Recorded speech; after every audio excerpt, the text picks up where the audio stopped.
तो hey guys to welcome to my new video. तो आज हम एक्सप्लेन करने वाले हैं हाउस ऑफ निंजास के फर्स्ट एपिसोड के बारे में।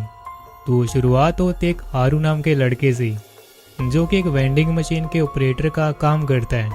वो एक निंजास फैमिली से बिलोंग करता है, लेकिन उसने और उसकी फैमिली ने 6 साल पहले वो एक हादसे के कारण अपनी निंजा शक्ति का इस्तेमाल करना छोड़ दिया था और अब उसकी फैमिली एक आम इंसान की तरह ज़िंदगी जी रहे हैं। हारू अपना काम ख़त्म करके रोज़ एक रेस्टोरेंट में जाता है, जहां वो खाना खाते हुए एक लड़की को देखता रहता है जिसका नाम कैरिन होता है, लेकिन वो उसे बात करने से डरता है। उसके अगले दिन हारू अपने घर जाता है, जहां हमारा तवारा परिवार से परिचय होता है। रिको, जो कि घर में सबसे छोटा है, जो कि अपने घर वालों से अभी तक बेखबर है। हम देखते हैं कि वहाँ हारू की दादी, जो कि अभी तक फुर्तीली है। हारू के पिता साउची, जो कि एक शराब की फैक्ट्री के मालिक हैं। साउची हारू को उस फैक्ट्री में काम करने के लिए कहते रहते हैं, लेकिन हारू उस फैक्ट्री में काम करने से हर बार मना करता रहता है। और वहीं हारू की माँ, जो कि किसी न किसी बहाने से आज भी निंजा होने की शक्ति का इस्तेमाल करती रहती है, जिसे देखकर साउची को काफ़ी गुस्सा आता है और वो उसे इस तरह करने से हमेशा मना करते हैं। और आखिर में हारू की बहन नेगी, जो कि अपने पिता साउची की तरह एक निंजा होने पर प्राउड फील करती है।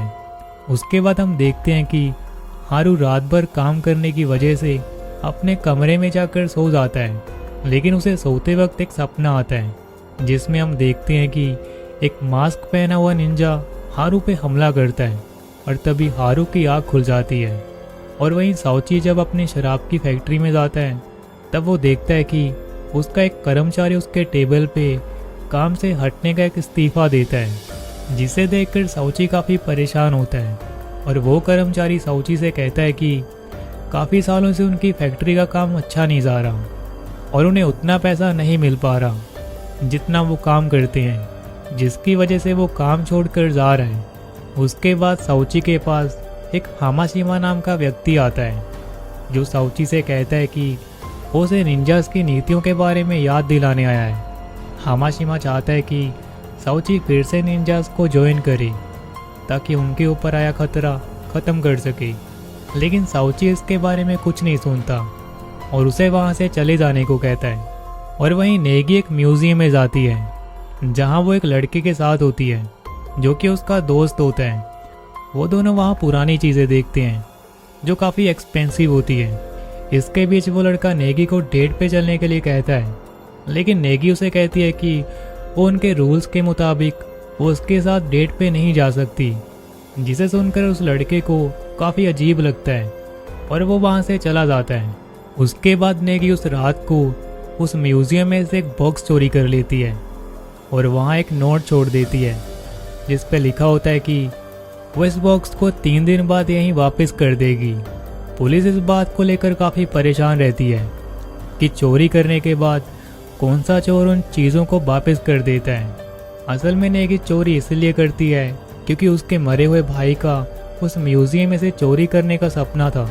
उसे लगता है कि शायद ऐसा करने से उसके भाई को शांति मिलेगी।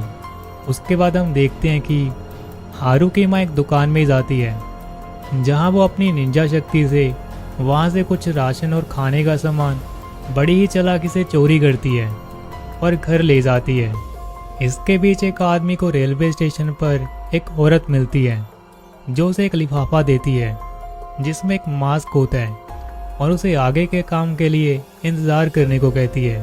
और दूसरी ओर हारू फिर से अपना काम ख़त्म करके उस रेस्टोरेंट में जाता है और कैरिन से मिलता है।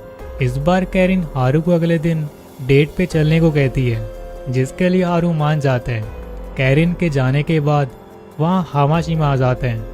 हामाशिमा हारू से कहता है कि कैरिन एक जासूस है, वो उस पर कुछ दिनों से नज़र रख रही है।